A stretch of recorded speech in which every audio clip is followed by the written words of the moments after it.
may bago tayong chika na siguradong magpapasakit ng tiyan nyo sa katatawa.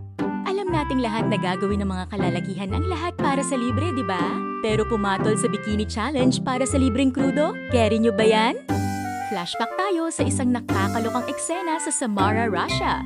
Nag-isip kasi ng papromo ang isang gas station doon. Ang sabi sa mechanics, sino mang darating na nakabikini, may libreng full tank ng gas! Ang nasa isip ng mga organizers, syempre mga kababaihan ang dadagsa para maging atraksyon. Ang kaso, nakalimutan nilang ilagay sa fine print na dapat babae lang.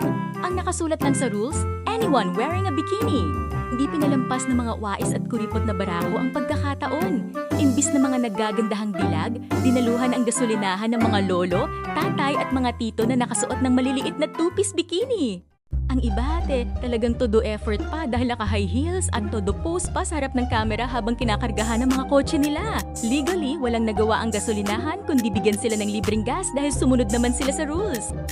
Dahil sa sobrang traffic at gulo, tinapos ang promo pagkalipas lang ng 3 oras. O diba, lesson learned sa mga marketing team, ayusin ang fine print kung ayaw nyo ng fashion show ng mga tito.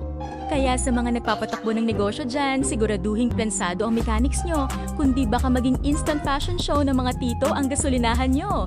Back to you guys! Ikaw, gagawin mo rin ba ito kapag nangyari sa Pinas ang libreng gasolina kapag nakabikini?